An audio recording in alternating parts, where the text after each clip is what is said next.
nagkasagutan po ito si Risa at saka si Pia Cayetano. Dito ipapakita po natin ano ba talaga ang dahilan bakit parang beyond politics na po ang nangyayari dito sa grupo ng bagong majority at saka sa bagong minority. No? Ito po, bigyan natin ng komentaryo. Mr. President, halos isang linggo na matapos ang habulan at barilan dito sa Senado.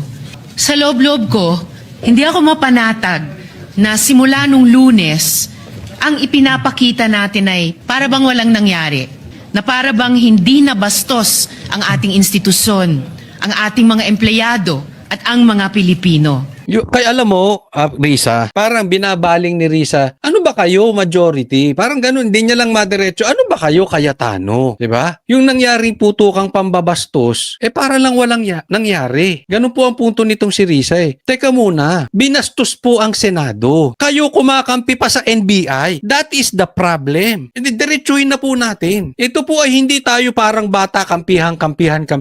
Pero pag inatake naman ng Senado, halimbawa kayo sa inyong bahay, normal minsan na mag-aaway ang magkakapamilya. Pero pinasok yung bahay ninyo ng invalid warrant ng NBI. Pinasok yung bahay ninyo ng mga magnanakaw halimbawa. O pinasok na, sabihin na lang natin, pinasok yung bahay ninyo ng pulis pero ayaw naman magpakita ng warrant, ayaw mag-submit ng warrant. Dahil kaaway mo yung asawa mo, kaaway mo yung anak mo, dahil hindi ka nila sinusunod, dapat kampihan mo yung mga illegal na pumasok sa bahay ninyong di armas. Naiintindihan po natin. Dapat pag pinasok naman yung bahay ninyo, kahit magkakaaway kayong pamilya, iisa tayo ninyo. Yan po ang naging problema nitong minority. Napaka-insecure. Makikita mo ang karakter nila eh. Dapat sama-sama sila. Di ba, magtalo-talo tayo. Ako ganyan kami sa family. Magtalo-talo tayo. Pero pag tinampi mo yung pamilya ko, talo-talo tayo. Di ba? Naintindihan mo? Asan kayo, Risa? Hindi maliit na bagay ang nangyari dito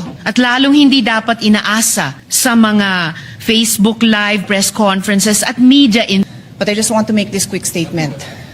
Parang walang nangyari. Yan po ang statement ng ating butihing Senadora Risa Hontiveros. Siguro po para sa inyong mga wala dito. Pero para sa amin na nandito, napakaraming nangyari. Takot na takot po ako na kailangan ko na magpaalam sa mga anak ko.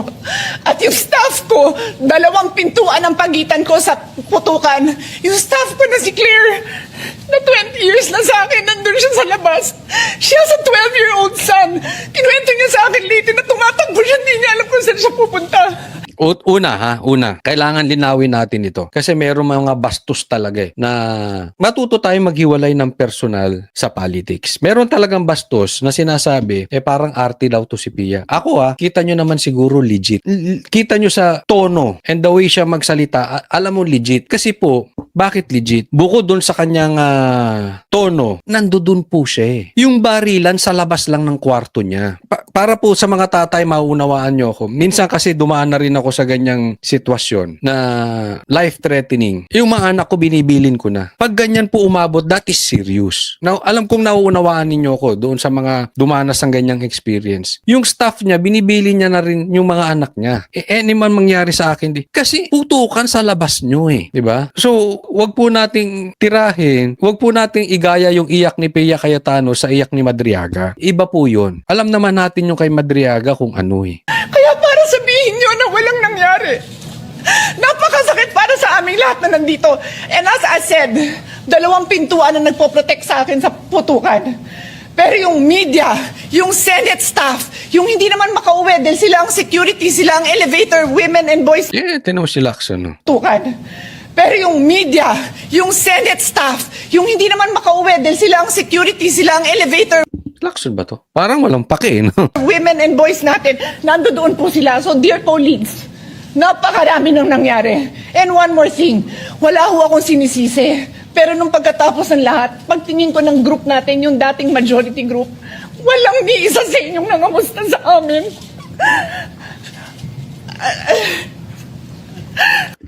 Alam niyo kung bakit siya nasasaktan? Huwag na po natin itanggi. Kahit na kayo po ipinklawan, legit po yung iyak. Ramdam niya. Bakit? Ang makakasakit sa'yo ay yung taong malalapit sa'yo. Sabi nga niya, yung iba dyan kasama niya 20 years na. Isipin mo, may nagbarilan dyan. Yung kasama mo ng 20 years, ni walang pasabi. Hindi man lang nakamusta. Bigyan ko kayo halimbawa. Yung Banateros, yung grupo namin, I'm proud to say, no? Salamat sa Diyos, salamat sa Panginoon, grasya lang ng Panginoon. Bagamat hindi kami perpektong grupo, pero isa na po ata kami sa pinakamatagal at established at maganda ang banding na grupo sa mga vloggers, no? Ang Banateros. Pero ibig ko sabihin, hindi naman kami perpekto. Meron ding diyang, syempre, pikunan, awayan, hindi nawawala sa isang grupo yon kahit nga asawag, nag-aaway. Pero, pag ang kumantina galing labas, ay, hindi man namin kukonsintihin kung mali yung kagrupo namin, pero hindi na namin kakampihan yung kabila. Kakampihan namin yung kabila tapos ilalaglag ko yung kagrupo ko. Yun po ang ibig sabihin. Ganyan po ang ginagawa nitong mga lintik na mga senador na to. Pasensya na po natatawag ko kayo lintik. Wag na po. Kung hindi kayo lintik, hudas na senador. Diba? Ganyan yung ginawa ninyo Wala na nga kayo doon. Hindi na nga kayo nangamusta. Tapos i-blame nyo pa yung mga kasamahan ninyo na dumaan sa bingid ng kamatayan. Habang kayo nasa bahay nyo, haya-hayang buhay ninyo. Sabi nga ni Pia Cayetano, hindi naman to walang sisihan Pero wala na nga kayo doon. Wala na kayong naitulong. Babaliktarin nyo pa kami. Wala na kayong natulong. Ang dami nyo pang sinasabi. Yung po yung punto ron. Some of you I've known for 20 years, 10 years, and I didn't even hear any of you say, kamusta na kayo dyan? Diba yung sinasabi ko The closest person to you, pag ikaw trinaydor, yun ang masakit. Yung ibang taong wala kang pakialam, kahit traidorin ka, bahala ka Okay lang yun. Pero yung close sa'yo, yan ang traidorin ka, I feel her. Napakasakit man sa akin. Sobrang sakit.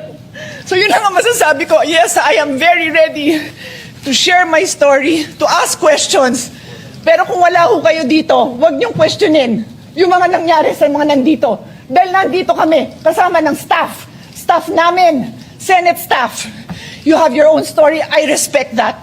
But please respect my own story. Alam mo, isa lang masasabi ko ditong salita. Legit. Legit po. Wag na po nating tawaran kung sinasabi pa nung iba drama, etc. No? Halimbawa, bigyan ko kayong halimbawa. Halimbawa lang, ako si Senador Subiri. Or sabihin na lang natin, ako si Senador Tito Soto. Magkasama tayo for the longest time, 20 years. Isa tayo sa mag-best friend sa Senado. Magkaiba tayo sa politika. Nagkaputukan. Anong gagawin ko? Kung ako si Subiri, kung ako si Tito Soto, the moment na marinig ko yun, alis akong bahay, punta na ako, balik akong Senado. Kung wala ng tao sa Senado, alis ako ng bahay, puntahan ko si Pia. Alis ako or tawagan ko si Pia. Anong kailangan mo? Paano tayo isa-isa? Paano tayo magkakatulong? Di ba ganun? Yun ang natural reaction ng hindi guilty. Unless the guilt is too much. Na yung parang ginawa ni Judas sa kay Panginoong Jesus natin. Na tipong, nung ibinenta niya si Jesus, doon siya tinamaan ng guilt. Kaya nga sinuli pa nga niya yung yung suhol. Pero hindi na tinanggap. Anong nangyari? Nag-suicide. Hindi ko po sinasabing mag-suicide kayo mga traidor kayo animal. Hindi po yun ang punto natin. Pero hindi ganun ang normal reaction, di ba? Isipin mo doon sa 10 senador, walang nag-react ng tama. Sabihin na natin, may nilalabas sa media ngayon, hindi natin alam kung totoo o hindi. Meron naman daw nangamusta sa group chat, pero hindi naman nilalabas ng media. Alam niyo, narinig niyo yung issue na yan. Hindi naman nilalabas ng media. Hindi naman yung pangalan. Madaling gumawa nun. Kahit sino, kayang gawin yun. At saka bakit media? Di ba? Kung close mo yung tao, ba't hindi ikaw magsabi, teka muna, minessage kita, ma'am. Best friend, minessage kita, Bakit media maglalabas? Una, tapos hindi nyo mapangalanan. For discussion purposes, pagpalagay natin nag-message. Ilan yung nag-message sa group chat? Isa. Anong nangyari doon sa Siyam? Siyam yung Judas? Wala man lang nag-effort, napuntahan man lang. Yan po yung sinasabi natin kasi guilty. That's the problem. Guilty kasi sila. Yan ay ebidensya ng guilt. Kaya hindi sila agad nakabalik. You know why? Ebidensya po yan na alam nila. Grabe yung coincidence na magkakaroon ng gulo. Na alam ng mga majority, alam na nila Cayetano, alam nila Amy na na sinabi sa kanila na magkakagulo tapos kayo 10 biglang nawala tapos hindi na kayo bumalik kinabukasan ni wala man lang kayong sinasabi. Is that the natural reaction ng magkakaibigan? Hindi po. Huwag tayong maglokohan dito. Alam nyo yung nangyayari. So, posible yung iba sa inyo na guilty. Yung iba nga sa inyo hindi nagsasalita before eh. Nagsasalita lang yan pag may away mag-asawa. Pero ngayon biglang magsasalita. After the fact, after the guilt, palaban ka na. Pero nung una, guilty. Di ba? Obviously, papakita ko sa inyo, isa pang example ng guilt. Maraming salamat, Mr. President. I empathize with the experiences and the feelings expressed by the gentlewoman from Taguig and Pateros. May I just repeat what I clearly stated at the context of na parang walang nangyari.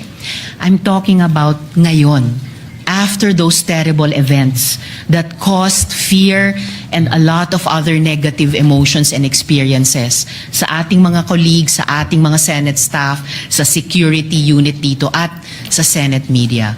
Yun po yung punto ko. And it is a Ano ka ba, Risa, Senador? Ang punto kasi ni Risa, bakit parang tila, simula nung nagkaputukan, parang tila walang nangyari? Hindi ka ba, Senador? Anong punto ko? E di, gawin mo kung anong nararapat na aksyon doon sa nangyari. Bakit tatanungin mo yung iba na tila walang nangyari? Ikaw ba, anong ginawa mo doon sa pangyayari? Wala din naman. Atungal ka lang ng atungal. Meron ka bang ginagawa? Senador ka rin eh. Bakit ipapasa mo sa iba? Ito yung sinasabi ko po sa inyo na reaction of a guilty person. Pagkatapos ni Pia, ano na siya, dumidepensa na siya. Defensive na, di ba? Bigyan ko po kayo ng halimbawa ulit. Huwag po kayo masasaktan ha. Pero siguro naman lahat tayo nakaranas niyan. Halimbawa, nahuli niyo po yung kapartner ninyo. Asawa ninyo, boyfriend ninyo, girlfriend ninyo, o whatever. Nahuli ninyo. May ka-text na iba. Nahuli ninyo nakapatong. Ganun na lang. Anong usual gagawin yan? Defensive yan, di ba? Yung kanyang reaction is hindi normal. Dahil halimbawa, ikaw, pinagbintangan ka ng asawa mo, pero talagang wala kang ginagawa. Yung reaction mo normal. Kakausapin mo pa rin yung asawa mo, kakausapin mo yung boyfriend mo, girlfriend mo. Di ba? Normal. Kasi alam mo sa sarili mo, hindi guilty ka. Pero kung alam mong guilty ka, kakaiba sa normal mong ginagawa yung action mo. Yan po yung pinupunto natin. Kakaiba ay puto ng reaction nitong mga senador. Itong 10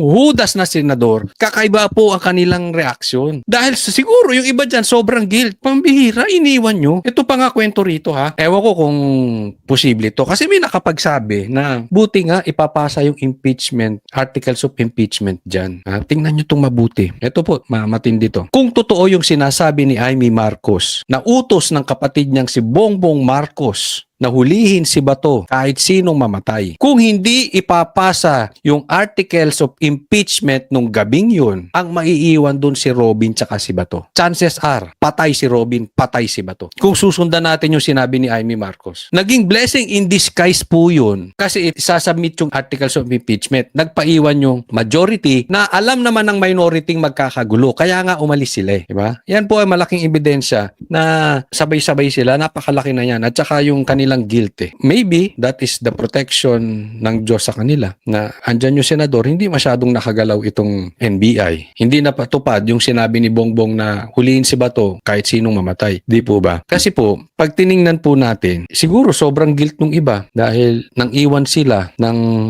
matagal nilang kaibigan tapos hindi pa naging matagumpay. So, matindi talaga tong ginawa nitong 10 senador. akin to one of the points raised by Senator Erwin earlier before my privileged speech. But let So me just assure to you correct that's not that, the Mr. case. President. In fact, I have to deal with the security of the Senate every day. I'm just not telling you everything that we have to deal with now to make sure that there's no bombs in the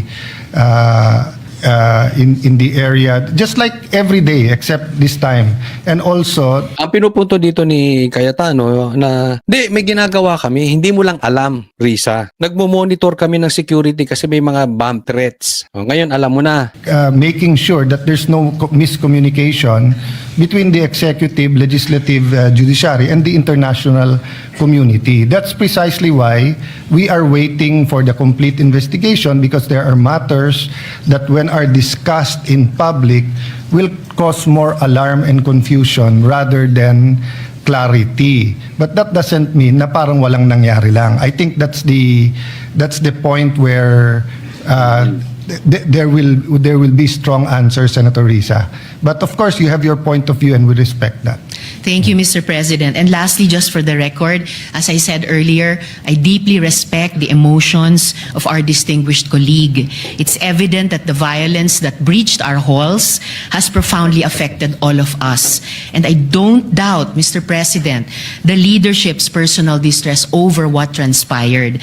However, when I stated that it feels now as though walang nangyari, I was not speaking about our personal feelings. Di ba sinabi mo na yan, ang gusto talaga nitong si Risa, sign ng insecurities yan eh. Gusto niya siya lang huling magsasalita. Kasi hindi mo kailangang ulitin yung nasabi mo na just to prove a point again. Para ikaw naman ang huli ring magsasalita. Alam mo, kita naman natin yung insecurities nitong bagong minorya. Itong grupo nila Tito Soto. Obviously, it's out in the open. Kaya nakuha ng grupo ni Cayetano ang itong majority. It's because of Senator Bato. So, they are willing na traidorin or ipagkalulo, parang si Judas, ang kanilang kasama na matagal nga si Bato at yung kanilang mga kasamahan kahit na ano mangyari kay Bato dahil lang sa kanilang insecurities or dahil sa kanilang galit na nakuha yung majority sa kanila. Let's go beyond that. Andiyan kayo hindi para makuha ang mayorya or anything. Andiyan kayo para tumayo. Una naman, bakit importante makuha ni Cayetano? Ako pwede sigurong senador ay hindi lawyer. Pero pagdating sa Senate President, lalong-lalo na magiging siya ang maglilid ng impeachment trial, it's very, very important lawyer. Kung yung lawyer nga nagkakamali, paano hindi lawyer? Imagine niyo anong pagkakalat gagawin ni Tito Soto. Secondly, siguro naman Tito Soto, even yung mga kasamahan mo alam, napalayo tayo sa investigasyon sa flood control. Panahon na dapat na nakikita nyo yung sarili nyo, hindi kayo nanindigan para sa taong bayan. Mga sir, tanong ko sa inyong 10 hudas. This is a sincere question. Kayo ba na naninindigan para sa taong bayan o para kay Bongbong Marcos? Yun lang po. I was speaking about our institutional posture. Thank you for that. Our grief as senators is valid, but our mandate requires action. Salamat po ng marami, Mr. President. Thank you for that statement. Di ba sinabi nga may action na nga ginawa eh. Hindi mo nga lang alam.